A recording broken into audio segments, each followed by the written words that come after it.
డబ్బు, అనారోగ్యం, ఉద్యోగం, వ్యాపారం, అప్పులతో బాధపడుతున్నారా? మీకోసమే మేనిఫెస్టింగ్ మిరాకిల్స్ 11 days ప్రోగ్రామ్. నమస్కారం రచిత గారు. నమస్తే సిరి. సో బేసిక్ గా ప్రతి ఒక్కరికి కూడా అంటే అబ్బాయికి అమ్మాయి మీద ఇష్టం కావచ్చు, అమ్మాయిలకి అబ్బాయిల మీద ఇష్టం కావచ్చు, కామన్ గా జరుగుతూ ఉంటుంది. కానీ పర్టికులర్ గా మనము మన అనుకునే వాళ్ళ కోసం వాళ్ళు ఇష్టపడాలి అని కొన్ని పనులు అయితే చేస్తూ ఉంటాం. అలాగా అబ్బాయిలు మనల్ని ఇష్టపడాలి అంటే మనం ఏం పనులు చేస్తే వాళ్ళు ఇష్టపడతారు మేడం? బేసికల్ గా అబ్బాయిలు అవును కరెక్టే, అబ్బాయిలు ఇష్టపడాలి మనల్ని అంటే అమ్మాయిలు ఇలా చేస్తే కొంతమంది అబ్బాయిలకి చాలా నచ్చుతుంది. అమ్మాయి ఇవి చేస్తే నా కోసం ఇవి చేశారు అని ఎక్కువగా అబ్బాయిలు కట్టుబడి ఉండటం, పట్టుకొని ఉండటం, కొంగు పట్టుకునేటట్టు ఏం చేయాలి అనే క్వశ్చన్లు వేస్తుంటారు మన వాళ్ళు.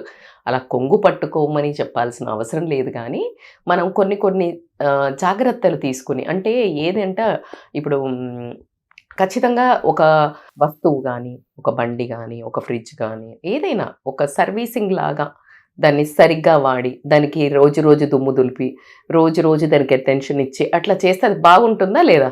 లేదా అక్కడ తీసుకెళ్ళి పడేసావు దాన్ని, ఏదో వాడావా పాడవుతుందా పాడదవా? అట్లాగే బంధం కూడా మెల్లిమెల్లిగా దూరం వెళ్ళటం జరుగుతుంది. సో మీరు ఇప్పుడు నాకు కావాల్సింది ఏంటంటే మీరు అబ్బాయి అమ్మాయా లేదా భార్యాభర్తలా? Because a lot of difference. అమ్మాయిలు టీనేజ్ వాళ్ళకు వేరే ఉంటుంది సీన్. రిలేషన్షిప్ లో మేడం భార్యాభర్తలు కానీ మీరు అనుకున్నట్టు ఇవాళ రేపు లివిన్ కూడా అనుకోవచ్చు. ఇవాళ రేపు దాన్ని చాలా ఆమోదిస్తున్నారు కదా జనాలు. కాబట్టి సో ఏదైనా కానీ లివిన్ అయినా భార్యాభర్తలు అని అనుకున్నదైనా ఆ మనుషులకు ప్రేమ ఉంటేనే అది అద్భుతంగా పండి ఆ లివిన్ కూడా మళ్ళీ భార్యాభర్తల బంధానికి నడవడానికి ఆస్కారం ఉంటుంది. సో అమ్మాయిలకి చాలామంది మనం లివిన్లో ఉందాము ఉండి నచ్చితేనే కదా వాళ్ళు మళ్ళీ పెళ్లి వైపు ట్రావెల్ చేద్దామని అనుకుని ఆ కమిట్మెంట్ అనే భయంతో ఇద్దరు అలా ఉంటున్నారేమో ఈ మధ్య. సో అమ్మాయిలకి ఒకవేళ కనుక అదొక రకమైన అభద్రతా భావం ఉండి, నేను భార్యలకైనా కూడా నా భర్త నేనంటే ఇష్టపడాలి అని అనే ఒక కోరిక ఉన్నట్టయితే గనక వాళ్ళిగో ఈ పనులు చేయాలి. ఏంటి అని అంటే గనక సింపుల్. ఫస్ట్ ఆఫ్ ఆల్ అన్నిటికంటే ముఖ్యంగా ప్రతి మనిషితో తప్పులు అవుతాయా అవ్వవా? అవుతాయా? చిన్న చితక, పెద్దదని నేను చెప్పను, చిన్న చితక అవ్వంగానే జనరల్గా ఇలా ఎందుకు చేశావు? మగవాళ్లకు అనాదిగా వస్తున్నది ఏంటి అంటే గట్టిగా అనేయటం. అధికారం అనేది తెలియకుండానే మన కల్చర్లో పాతకాలం నుంచి ఇచ్చాం. అది అది అది ఎందుకు ఇచ్చాము అనేది అంటే నువ్వు అక్కడి నుంచి క్వశ్చన్ చేయాల్సి వస్తుంది. గబుక్కున అబ్బాయి ఎవరికి చెప్పకుండా బయటికి వెళ్ళిపోవచ్చు, అమ్మాయి అట్లా బయటికి వెళ్తే ఏంటి ఎవరికి చెప్పకుండా వెళ్ళావు, అట్లా ఆడపిల్ల వెళ్తుందా అనే క్వశ్చన్ నుంచి ఇంట్లో అది అధికారం అనేది పై డిఫాల్ట్ వచ్చేసింది. ఇప్పుడు నువ్వు ఎవరిని క్వశ్చన్ చేసినా మనం ఏం చేయలేము. సో కాబట్టికే అలా వాళ్ళు అడిగి అన్నారు ఏదైనా మిస్టేక్ చేశావు అంతే గట్టిగా మనం అనలేము ఎక్కువ శాతం. అంటే సరే ఇప్పుడు ఎంత జెండర్ మారి ఎంత సేమ్ ఈక్వాలిటీ వచ్చినా ఆ వాయిస్ అది కటువుగా అనండి, పటుత్వంతో అనండి, గట్టిగా అంటాం. అన్నప్పుడు మన మిస్టేక్ ఉన్నా కొంతమంది ఆడవాళ్ళు ఒప్పుకోరు సిరి. ఎప్పుడైతే మనం తప్పు చేస్తామో, తప్పు అన్నట్లేదు నేను, ఆ పని సరిగ్గా జరగప్పుడు అయ్యో అనుకోకుండా ఇలా అయిందండి అలా అనకుండా అయితే ఏంటి ఎప్పుడు చేయలేదా? సి దిస్ ఈస్ అ వే సమర్థించుకోవటము. నువ్వు చేసిన తప్పుల్ని ఒప్పుకోకపోవటం వల్ల వాళ్ళకి ఏమవుతుందంటే ఎప్పుడు ఆ చిన్న అబ్బా అనే ఆ ఫీలింగ్ ఆ నొసలు అలా చేయటంలో ఉన్న ఫీలింగ్ నిన్ను చివుక్కుమనిపిస్తుంది. ఈ మనిషికి మూర్ఖురాళ్ళ బాబు ఎంత చెప్పినా అని ఫీలింగ్. అసలు ఇది కొన్ని ఫీలింగ్స్ కి మాటలు ఉండవు, కొన్ని వస్తుంది కదా ఎక్స్ప్రెషన్ ఆఫ్ బియర్డ్ ఇట్లా. అది ఎంత పలుకుదామన్నా పదం రాదు ఆ ఒక్క చిన్న అనే దానికి. సో ఆ రియాక్షన్ రాకూడదు నీ మీద, అర్థమవుతుందా? అదే నువ్వు చెయ్యంగానే ఉన్నాగా అనుకో, తనకి ఒకవేళ బియర్డ్ ఫీలింగ్ ఉన్నా ఆ కన్వర్షన్ ఇమీడియట్ గా ఇష్టంగా మారటం జరుగుతుంది. సో కాబట్టి ఎమోషన్ ఖచ్చితంగా మారుతుంది. ఒక ఎమోషన్ అండ్ ఎక్స్ప్రెషన్. సో ఎప్పుడైతే ఎమోషన్ మారుతుందో ఎక్స్ప్రెషన్ మారుతుంది. సో ఎమోషన్ ఎలా మారుతుంది? మన బిహేవియర్ తో మారుతుంది. అదే నువ్వు ఒప్పుకున్నట్టయితే ఒక ఎమోషన్ ప్రేమగా మారుతుంది, ఎక్స్ప్రెషన్ ఆగా మారుతుంది. అదే నువ్వు ఒప్పుకోనట్టయితే అదే అగ్రెషన్గా మారుతుంది, అదే కోపం వేస్ట్ రా బాబు దీంతో మాట్లాడి అనేదానికి వెళ్తుంది. సో కాబట్టి అక్కడి నుంచి కొంచెము అలా డిఫరెంట్ ట్రావెలింగ్ మొదలవుతుంది. అంటే బ్యాక్వర్డ్స్ 2 words కావాలి కానీ మనకి వెనక్కి వెళ్ళకూడదు కదా. సో ఇది జరగడం అలా కాకుండా కొంచెం చాలా వరకు జెంట్స్కి వాళ్ళకి ఇష్టమైన పనులు చేయడానికి ఒప్పుకోవడం ఇష్టపడతారు. అలా అంటే నేను చెప్పేది ఇష్టం వచ్చిన పనులు అంటే ఇష్టం వచ్చినట్టు తిరిగి ఇష్టం వచ్చినంత పైసలు ఉడాయించి ఇష్టం వచ్చిన వాళ్ళతో తిరిగి అమ్మాయిలతో తిరిగి ఇలా బ్యాచ్ గురించి మాట్లాడలేదు. బై ద వే మళ్ళీ అలా వేసేసుకోండి. రజిత మేడం నా ఇష్టం వచ్చిన పని చేయమన్నది అని మీ భార్యకి చూపిస్తే ఆ అమ్మాయి నా దగ్గరకు వస్తుంది. సో అది కాదు ఇక్కడ క్వశ్చన్. ఏంటంటే ఇష్టం వచ్చినంటే సరదాగా అప్పుడో ఇప్పుడో కాస్త ఫ్రెండ్స్ దగ్గరికి వెళ్ళాలనిపించినప్పుడు కొంతమంది చాలా రిజిడ్ ఉంటారు. They won't allow. If at all వాళ్ళు పోతున్నా కూడా టార్చర్ చేస్తారు. అంటే ఇంకా ఊరికే ఇంకా నేనే నా బతికే ఇట్లా 4 గోడల మధ్యలో ఉంది, నేనే పిల్లల్ని చూసుకోవాలి, నువ్వైతే తిరిగి వస్తున్నావు. సో వాళ్ళు ఒకవేళ వెళ్ళినా హ్యాపీనెస్ ఉంటుందా? ఒక రకమైన సాడ్ను పట్టుకొని వెళ్ళటం జరుగుతుంది. So they carry the mood. So కాబట్టి వాళ్ళకి అట్లాంటి వాళ్ళ మీద ఒక రకమైన అంటే ఆ డిస్టెన్స్ ఒక హెవీనెస్ అయిన రిలేషన్నే ఉండటం జరుగుతుంది. కాబట్టి వీళ్ళకి అమ్మాయిలు ఎప్పుడైతే ఓకే సరేలే ఈరోజు వెళ్ళిరా నువ్వు మళ్ళీ నేను ఆడవాళ్ళకు కూడా చేస్తాను వీడియో.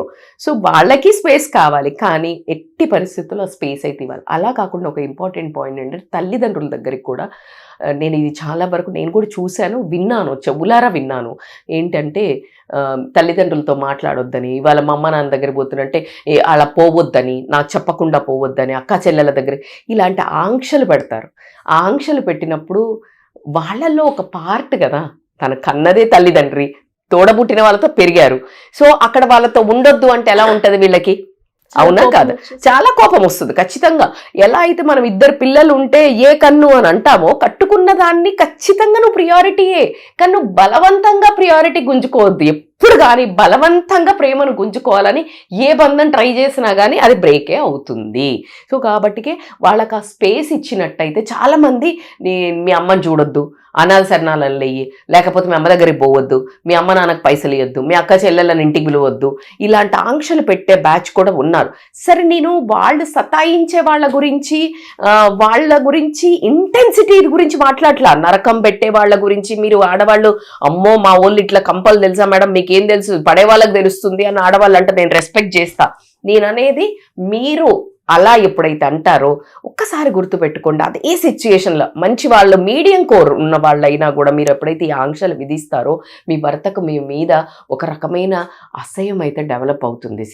ఇష్టం పెరగడానికి మీరు ఇది చెయ్యకూడదు. ఈరోజు మీరు ఏదైతే చేస్తున్నారో మీ ఇంట్లో రేపు మీ పిల్లలు ఉన్నారు కదా, ఎగ్జాక్ట్గా ఒక్క క్షణం కళ్ళు మూసుకొని అదే పదాలు నీ పిల్లలంటే ఎలా ఉంటుంది ఊహించుకొని బిహేవ్ చేయండి. అండ్ నెక్స్ట్ వచ్చేసి ఏంటి అంటే ఖచ్చితంగా మీకు ఇప్పుడు నేనున్నాను, మీ దగ్గరికి రాగానే మీ మీద ప్రేమ అంటే చూపిస్తేనే కదా మీకు నేనంటే ఇష్టం ఉండేది. అంటే రాగానే ఏజ్ అని అన్నాం అనుకో, అనగా రాస్తా మేడం ఎప్పుడు వస్తారు. సో అట్లా జనరల్గా ఇది మనకు మగవాళ్ళకు మరీ అటెన్షన్ సీకర్స్ రా బాబు. ఆడవాళ్ళు కూడా అందుకే అలుగుతుంటారు, ఊరికే వాళ్ళకి అటెన్షన్ లేకపోతే ఆడవాళ్ళు ఎక్కువ అరుగుతుంటారు. మగవాళ్ళు కోపం చేసుకుంటుంటారు. If they are doing something cranky, కొంచెం చిరాకు, they are lack of attention. పిల్లలు ఎలా చేస్తారా చెయ్యరా? ప్రతి ప్రాణికి అటెన్షన్ కావాలి, మీరు ఒప్పుకున్నా ఒప్పుకోకపోయినా. సో కాబట్టి మీరు ఒప్పుకోవాల్సిందే ఈ పదాన్ని, నీకు తెలుసో తెలియకో. ఒకవేళ మీకు తెలియట్లేదు అటెన్షన్ కావాలని, మీరు రుబాబ్ చెయ్యట్లేదు, మీరు రాబ్ జలాయించట్లేదు, you will go in to the depression. That's what happening in life. Attention కావాలి, ప్రేమ కావాలి. ఆగుతా చెట్టు ఎప్పుడు పెరుగుతుంది? ఒక మంచి ప్రాపర్ నీళ్లు, ప్రాపర్ న్యూట్రియంట్స్ అది ఎరువు వేస్తేనే కదా. నీ రిలేషన్ ఎప్పుడు పెరుగుతుంది, ఎప్పుడు బాండింగ్ అవుతుంది, ఎప్పుడు కుదుళ్ళు గట్టి పడతాయి, ఎప్పుడు రూట్స్ డీప్ గా వెళ్తాయి, అన్ని వేస్తేనే కదా. సో అలా నువ్వు లేదు మేడం కొన్ని చెట్లు ఏం వేయకున్నా పెరుగుతుంది అని అంటే, వాతావరణం, నీ వాతావరణము ఎట్లీస్ట్ టాక్సిక్ లేదా బై డిఫాల్ట్ మంచిగా పెరుగుతుంది. So you need to understand నువ్వు ఎంతగానో లవ్ చూపిస్తున్నావు. నువ్వు గమనిస్తే జెంట్స్కి పాతకాలం నుంచి తీసుకొని నేను ఎప్పుడూ కంపేర్ చేస్తున్నాను. ఎందుకు అంటే ఇప్పుడు ఈ రిలేషన్లు దెబ్బతినడానికి ఏంటి అంటే, ఎంతకు ముందు అలా చెయ్యాలా మేడం అంటే ఆ భర్త భార్యకి చేయాలి, భార్య భర్తకు చేయాలి, ఇప్పుడు ఇద్దరు వర్కింగ్ కాబట్టి. బట్ ఇఫ్ ఎట్ ఆల్ హౌస్ వైఫ్స్ అయితే ఏం చేసేవాళ్ళు ఇప్పుడు ఇంటి పనులు కూడా లేవుగా, ఊడ్చడాలు తోడ్చడాలు బట్టలు పిండడాలు ఉన్నాయా? మెయిడ్లే కదరా తల్లి. సో ఇది ముందు అక్కడ కూర్చుని పట్టించేవాళ్ళు. నేను ఇప్పటికీ కొన్ని ఫ్యామిలీస్ ఉన్నాయి, నా ఫ్రెండ్ మా అమ్మ వాళ్ళు కూడా ఖచ్చితంగా నాన్న వస్తారు ఫుడ్ పెట్టాలి. కానీ ఇంకొక ఆంటీ ఉన్నారు వరంగల్లో ఉన్న, తింటూ ఉంటే బుక్కకు నెయ్యి వేయాలి. 80 years 70, నేనైతే shock for that patience. Such a beautiful couple. అంటే అసలు ఒకళ్ళు లేని ఒకళ్ళు అడుగేయరు, అందమైన జంట. సో అది ఎందుకుంది? మరి వాళ్ళకి ఫైట్లు రావా? ఆమెకి నారాజ్గి ఉన్న, మీ నాన్న నన్ను ఎక్కడికి పంపడు, బిడ్డల దగ్గరికి వెళ్ళాలంటే కూడా తను ఉండాలి, తనను వదిలేసి వెళ్ళకూడదు. ఆ చిన్న చిన్న కంప్లైంట్స్ ఉన్నాయి. కానీ లాంగ్ టర్మ్ ఉన్నది ఎవరు? మనం అందరం వదిలేసి వచ్చాంగా, వాళ్ళిద్దరే కదా ఉండేది. సో అంత అందమైన బంధం. వెనకటి ఏంటి, పర్సు కూడా తీసుకెళ్ళి ఇచ్చేవాళ్ళు, ఎదురొచ్చేవాళ్ళు. అవన్నీ జెంట్స్ కి ఇష్టం. ఆమె చేస్తే ఆడదే చెయ్యాలా, ఒక ఫెమినిజం అమ్మా. ఇది మాస్క్యులానిటీ, ఇది ఫెమినిజం. దీన్ని మళ్ళీ నువ్వు దీనికోసం కొట్లాడాల్సిన అవసరమే లేదు. నేను ఎందుకు ఆడవాళ్ళు ఎందుకు చేయాలా, మగవాళ్ళ, దానికి ఆన్సరే లేదు. నువ్వే కదా కోరుకుంటున్నావు భర్త నన్ను అలా సరసంగా చూడాలి, చక్కగా ప్రేమగా చూడాలి, క్వీన్ లాగా చూడాలి అని అంటున్నావు కదా. నువ్వు ఇది కోరుకున్నప్పుడు ఆ పనులు కూడా చెయ్యాల్సింది. ప్రేమ చూపించండి, చిన్నగా అన్నం వడ్డించటమో, లేకపోతే ఇద్దరు కలిసి తినటమో, ఈక్వాలిటీ. నేను అట్లా అంటలేను, గజమని వణుకమని చెప్తలేను, లేకపోతే కంపల్సరీ. నువ్వు టిఫిన్ చేసావు, టిఫిన్ వెళ్ళేటప్పుడు ఊరికే సరదాగా వెళ్ళి నువ్వు చేతికి ఇచ్చింది ఎట్లుంది, అక్కడ ఉంది తీసుకెళ్ళు అన్నది ఎట్లుంది? చాలా జస్ట్ సింపుల్. నువ్వే చేసావు, నువ్వే పెట్టావు. చిన్న జెస్చర్, వాళ్ళకి ఆ ప్రేమ చూపించటము. రాగానే వచ్చారా, ఆ ఒక్క వర్డ్, ఉండండి చాయ్ పెట్టుకొస్తా చిటికెల, ఆయనకి ఏమైనా స్ట్రెస్ ఉన్నా కూడా పోయిద్ది. సో అది ఎంతమంది డిజర్వ్ అయ్యేటట్టు భార్యలు అలా అనేటట్టు భర్తలు కూడా చేసుకోవాలి. బై ద వే, రాగానే గయ్య ఎగబడి ఇలా ప్రతి అడ్డమైన దానికి ఆమెను తిడుతూ ఉంటే ఆ ప్రేమ రాదు. నేను కూడా అటువైపు నుంచి కూడా మాట్లాడాలి కాబట్టి భర్త బిహేవియర్ కూడా భార్య ఇవి చెయ్యగలగాలి అనే ఒక ఖచ్చితంగా అయితే ఉండాలి. అట్లాగే చాలా మందికి ఆ లేడీస్ కి ఇది కొంచెం ఆలోచించాలి. నేను 25 నుంచి పెళ్ళైన వాళ్ళ గురించి మాట్లాడలేదు, around 30 late 30s early 40s నుంచి వాళ్ళకి కొంచెం కన్సెషన్. ఎందుకంటే ఈ మూడ్ స్వింగ్స్ ఒకటి భయంకరంగా పాడైతాయి కాబట్టి వాళ్ళు కూడా వర్కౌట్స్ ఇవన్నీ చేస్తే హ్యాండిల్ చేసుకోగలుగుతారు. బట్ భర్తలు అక్కడ అర్థం చేసుకోవాలి. కానీ లేనట్టయితే గనక ఎలాంటి వాళ్ళని ఇష్టపడతారంటే, ఎప్పుడు నవ్వుతూ కాస్త చలాకీగా, అంటే ఉన్న దాంట్లో సరిదిద్దుకుంటూ ఇలా ఉండే ఆడవాళ్ళని ఇష్టపడతారు. అలా కాకుండా ఎప్పుడు ముఖం మాడుస్తూ, ఎప్పుడు ఫ్రస్ట్రేషన్ ఉంటే, అప్పుడు ఇంకా నాకు నా పెళ్ళప్పుడు ఇది ఇచ్చిండ్రా, మీ అమ్మ ఇది ఇచ్చిందా, ఇక గోతులు దవ్వుతూ పుట్టు పూర్వోత్తరాలు చదివితే అసలు వాళ్ళకి ఏమన్నా మనశ్శాంతి ఉంటుందా? ఇప్పుడు వచ్చేది ఉందా? లేదు. పాస్ట్ నుంచి ఏదైనా వస్తుందా సిరి? రాదు. ఫ్యూచర్ ఏంటో తెలియదు కదా. ప్రజెంటే నీ చేతులు ఉంది. సో ఈ ప్రజెంట్ ని హ్యాపీగా ఉంచితే నీ ఫ్యూచర్ బ్యూటిఫుల్ గా ఉంటుంది. సో కాబట్టి నువ్వు ఎప్పుడూ ఆ తవ్వకాలు అవన్నీ చదవటము ఊరికే నసలాగా ఉంటే గనక ఏ మగాడికి కూడా ఖచ్చితంగా ఎంత ఇష్టపడన్నా చేసుకొని, ఎంత అందగత్తన్నా కానివ్వండి, ఎంత ఆస్తిపరురాలన్నా కానివ్వండి, ఎంత ఎడ్యుకేటెడ్ అన్నా కానివ్వండి, they don't like. Because it's all about మనసుకు. చాలా మంది క్వశ్చన్ అడుగుతుంటారు, మనసుకు అసలు ఏమైనా 2 హార్ట్లు తీసి పెడితే ఏమైనా ఉంటుందా? ఆడాళ్ళది మగాళ్ళది అని ఉండదు. నువ్వేమన్నా కోరుకుంటున్నావో నీ భర్త కూడా అదే కోరుకుంటాడు. సో కాబట్టి ఇలా నసబ్యాచ్ లాగా కాకుండా ఉన్న దాంట్లో వాళ్ళను చేస్తూ, ఇంకొకటి ఏంటంటే ఇప్పుడు ఎవరి రాతకి ఎవరు బాధ్యులు కాదు. నొసట గీత ఏది ఉంటే అదే నడుస్తుంది. సో కాబట్టి ఏంటంటే, ఇప్పుడు తనకు ఒక జీతం ఉంది, దాంట్లో నుంచి నీకు ఒక 2000 3000 చీర తెచ్చింది. రేపు అంత అదో ఎగ్జాంపుల్ ఇస్తున్నా నేను. తెచ్చినప్పుడు you should be happy for that. అంతేగాని తెచ్చినవులే, మా అక్కకైతే 10,000 తెచ్చింది అంటే అది లేదు. నీకు కారు సపోజ్ చిన్నది ఉంది, లేకపోతే బండే ఉంది, you are aiming for upper, comparing. అంటే నువ్వు హ్యాపీ లేవు. కానీ నీ భర్త ఏం పని చేసి దానికి దగ్గర డబ్బులు తెచ్చినప్పుడు నువ్వు చూపించే ఒక హ్యాపీనెస్, కాంప్లిమెంట్, అది తన చిన్న పని చెయ్యనియండి, చిన్నది దేనివ్వనియండి. ఎప్పుడైతే నువ్వు ఇది స్టార్ట్ చేస్తావో నీ పిల్లలు కూడా అబ్జర్వ్ చేస్తారు. అంటే తృప్తిగా ఉండటము, కంటెంట్గా ఆ చిన్నప్పటి నుంచి చూసినట్టయితే ఆ పిల్లలు కూడా ఉన్న దాంట్లో అడ్జస్ట్ అవ్వడం నేర్చుకుంటారు. నువ్వు ఇక్కడ ఇలాగే మాట్లాడుతూ ఉంటే వాళ్ళ సబ్ కాన్షియస్ మైండ్లో అన్ని పడి రేపు ప్రొద్దున వాడికి నీ స్తోమత లేకున్నా ఐఫోన్లు అడుగుతున్నారు, ఐప్యాడ్లు అడుగుతున్నారు, బండ్లు అడుగుతున్నారు. మరి ఇది నువ్వు నేర్పించిన కోచింగే కదా.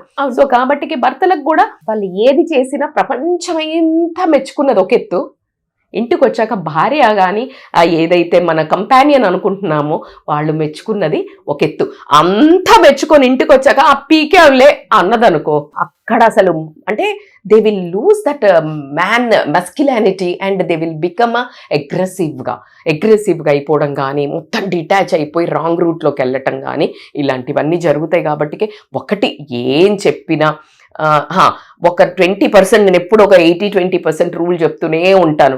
80% మనం లేడీస్ ఇలాంటి అబ్జర్వేషన్ కానీ, ప్రేమ పంచడం కానీ, కాస్త పొగట్టం కానీ, వాళ్ళకు అటెన్షన్ ఇవ్వటం కానీ, లేకపోతే తప్పులు ఈగోకు పోకుండా, ఈగో పోయితే ఎవరికి నాశనం. The biggest culprit in the relation break అవుతుంది అని అంటే, బ్రేకప్స్ అవుతున్నాయి అంటే మాత్రం ego is the first ingredient, no doubt.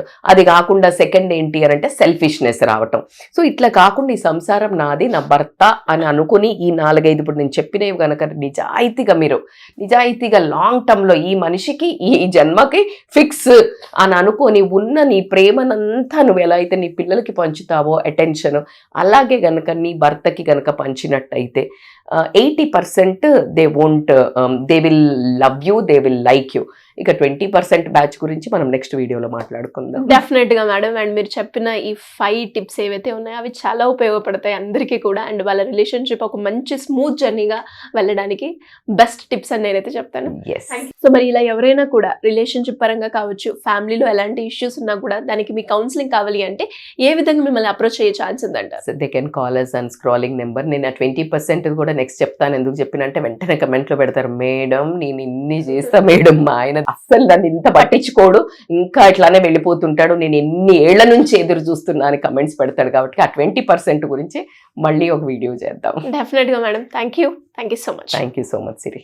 Suman టీవీలో మీ పర్సనల్ అండ్ బిజినెస్ ప్రమోషన్స్ కోసం కింది నెంబర్కి కాంటాక్ట్ చేయండి.